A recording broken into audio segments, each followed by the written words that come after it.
Gentlemen and ladies.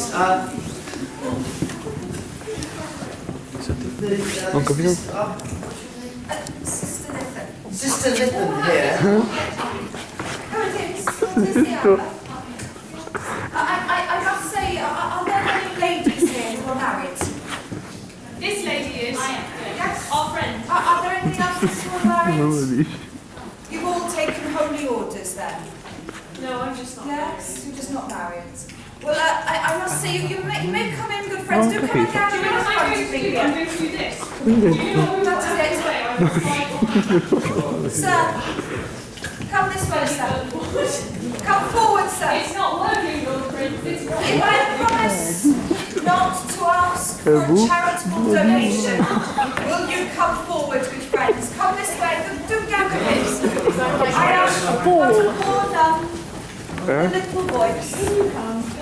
Dove è Arianna? Now they are leaving. Ah, giù. Do it again. Che si fa qui? O ci vuole fa pezzi? I'm just trying to make everyone friends, my lady. You see, the Lord Prince I have Now, the story I had in mind, my Lord Prince, is a cautionary tale for gentlemen.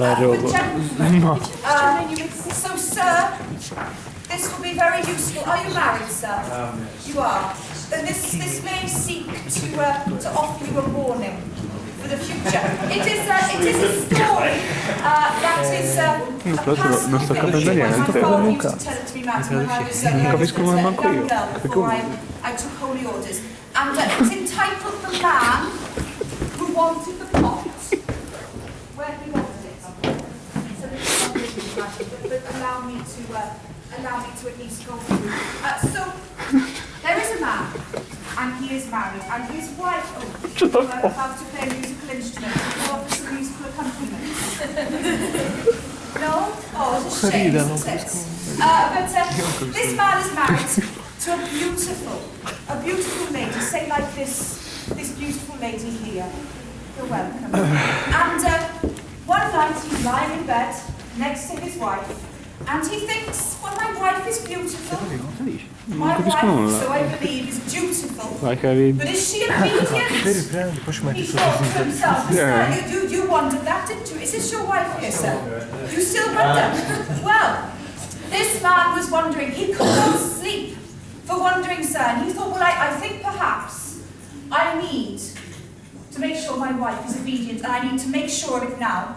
And if she isn't, she needs to learn.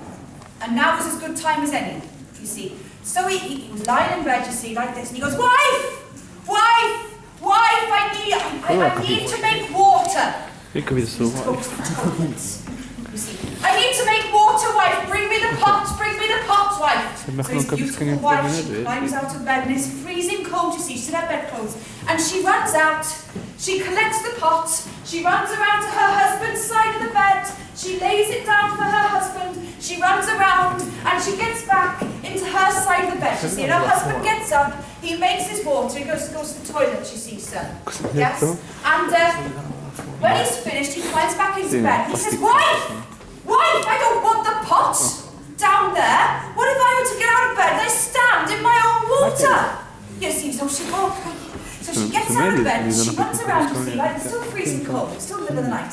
So she runs around and she picks up the pot and she thinks, heavens, right, here we go. So she takes it and she puts it over by the fireplace, you see, and she runs back and she gets back into her bed and she's just about to, you know that moment, madam, where you think, here it is, the moment has arrived, sleep is upon me. Yes. Oh, wife, what's your crikey? Right, yes, what is it now? And he goes, I can smell it. What have you been feeding me, wife? It's disgusting. I can smell it from over here. I want it gone. I want it gone. I want it outside. She goes, oh. So out of bed she gets, and she runs over to the fireplace. She collects the pot, and she goes to the door. She flings it open. Ah! She flings it out there. And she puts it down the doorstep, and she closes the door, and she runs back in. She gets back into the bed, but no sooner has she placed the covers over herself. No, it's coming, don't you, madam? Wife! Ah! Because someone might steal the pot. The wife lies there for a moment and thinks, who on God's earth is going to steal a pot? Containing my husband's water, I ask you. I ask you, madam, does your husband behave like this?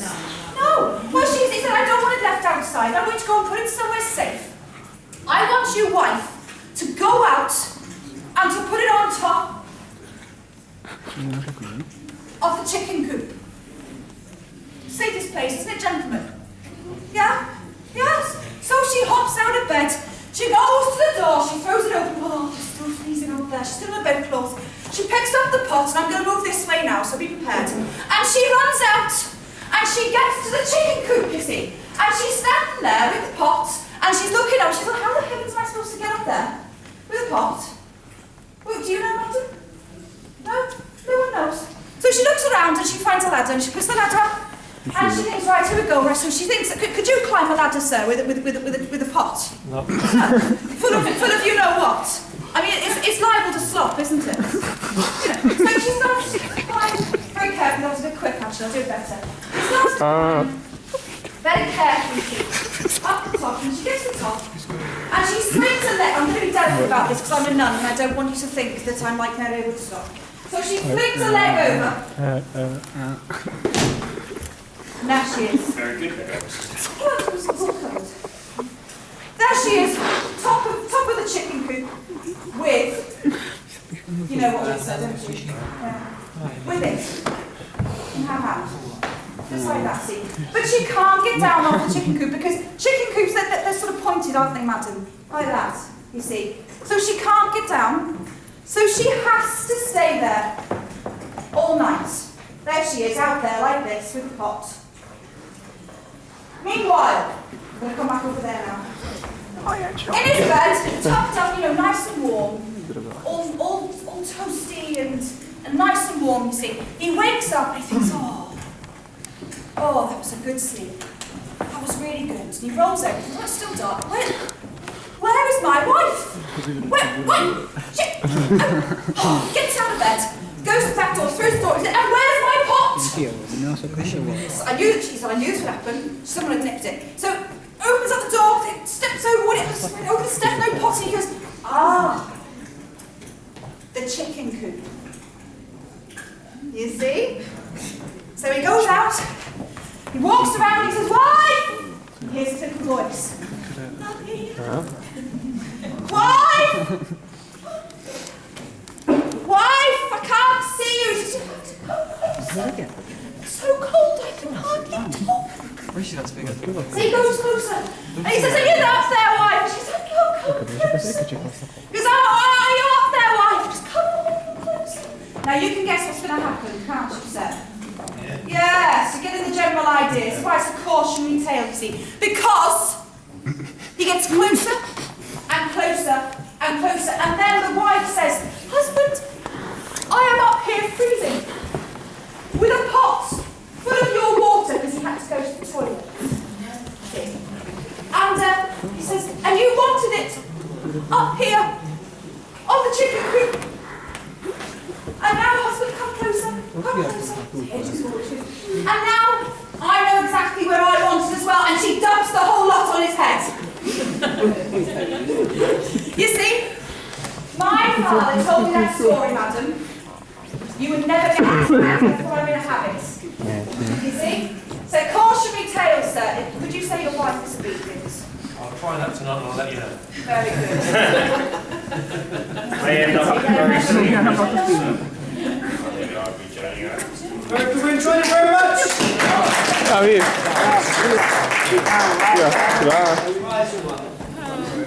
Thank you. Bye. Bye. Amesbury Priory.